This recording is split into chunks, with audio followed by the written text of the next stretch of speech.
Hello అండి, welcome to our channel. ఈరోజు special recipe కాకరకాయ ఫ్రై అండి. ఈ కాకరకాయ ఫ్రైని చేదు లేకుండా ఎలా చేయాలో లేట్ చేయకుండా మనం వీడియోలోకి అయితే వెళ్ళిపోదాము. ముందుగా ఈ కాకరకాయలపై ఉన్న ఈ చెక్కు మొత్తాన్ని తీసేసి వీటిని సన్నగా ముక్కలుగా కట్ చేసి నీట్గా కడిగి పెట్టుకోవాలి.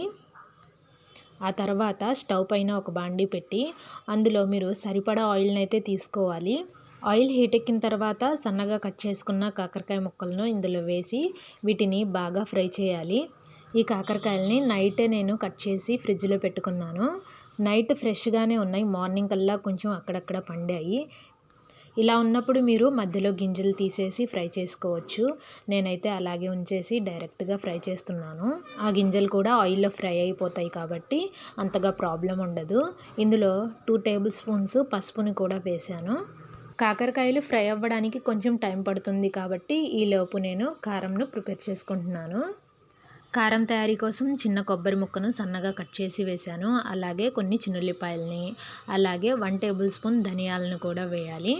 అలాగే 1/2 టేబుల్ స్పూన్ జీలకర్రను కూడా వేయాలి. ఇప్పుడు ఇందులో 4 టేబుల్ స్పూన్స్ కారంను వేయాలి. ఇక్కడ నేను 1/2 కేజీ కాకరకాయలకి 4 టేబుల్ స్పూన్స్ కారంను తీసుకున్నాను. మీరు కేజీ కాకరకాయలు ఉంటే కనుక డబుల్ క్వాంటిటీలో కారంను ప్రిపేర్ చేసుకోవాలి. ఇప్పుడు వీటిని బాగా గ్రైండ్ చేసుకోవాలి. గ్రైండ్ చేసుకున్న తర్వాత ఇలా అయితే కారం ఉంటుంది.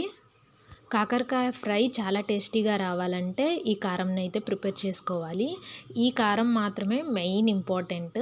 ఈ కారం వల్లనే కాకరకాయ ఫ్రై అయితే చాలా టేస్టీగా ఉంటుంది. ఇప్పుడు కాకరకాయలు అయితే బాగా ఫ్రై అయిపోయాయి. కాకరకాయలు మాడిపోకుండా ఈ స్టేజ్లో ఫ్రై చేసుకుంటే ఇవి చేదు లేకుండా ఉంటాయి. ఎక్కువ మాడిపోకూడదు, అలాగని సరిగా ఫ్రై అవ్వకపోయినా చేదుగా ఉంటాయి. ఫ్రై అయిపోయిన కాకరకాయలను వేరొక ప్లేట్లోకి తీసుకోవాలి.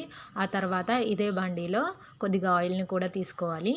ఆయిల్ కొంచెం హీట్ ఎక్కిన తర్వాత ఇందులో ఆవాల్ని, అలాగే పచ్చిశనగపప్పుని 1 టేబుల్ స్పూన్స్ వేయాలి. ఇవి కొంచెం ఫ్రై అయిన తర్వాత ఇందులో ఒక ఆనియన్ని తీసుకొని సన్నగా కట్ చేసి వేయాలి. ఆ తర్వాత ఇందులో కొన్ని కరివేపాకులను కూడా వేయాలి. ఇవి 2 మినిట్స్ ఫ్రై అయిన తర్వాత ఇందులో ఫ్రై చేసి పెట్టుకున్న కాకరకాయలను కూడా వేయాలి. కాకరకాయలను వేసిన తర్వాత ఇవి ఫ్రై చేసేటప్పుడు ఫ్లేమ్ని లో ఫ్లేమ్లో పెట్టి ఫ్రై చేయండి. వీటిని ఇంకా ఎక్కువసేపు ఫ్రై చేయాల్సిన అవసరం లేదు. ఈ కాకరకాయ ముక్కల్ని తాలింపులో కలిసేలాగా ఒకసారి స్పూన్ తోటి మిక్స్ చేసిన తర్వాత ఇందులో మీరు సరిపడా సాల్ట్ని అయితే వేయాలి. సాల్ట్ని వేసిన తర్వాత ఈ మొత్తం పూర్తిగా కలిసేలాగా ఒకసారి స్పూన్ తోటి మిక్స్ చేయాలి. ఈ విధంగా మిక్స్ చేసిన తర్వాత మనం ఇందులోకి ప్రిపేర్ చేసి పెట్టుకున్న కారంను వేయాలి. ఇలా కారంను వేసిన తర్వాత ఈ కాకరకాయల్లోకి ఒకసారి స్పూన్ తోటి బాగా మిక్స్ చేసి, కారంను వేసిన వెంటనే స్టవ్ ఆఫ్ చేయకుండా ఇలా ఒకసారి మిక్స్ చేసిన తర్వాత 2 మినిట్స్ ఆగిన తర్వాత స్టవ్ ఆఫ్ చేయండి. ఇలా చేస్తే గనక కాకరకాయ చేదు లేకుండా చాలా అంటే చాలా రుచిగా ఉంటుంది. అంతేనండి, కాకరకాయ ఫ్రై ఎంతో ఈజీగా ఇలా ప్రిపేర్ చేసుకోవచ్చు.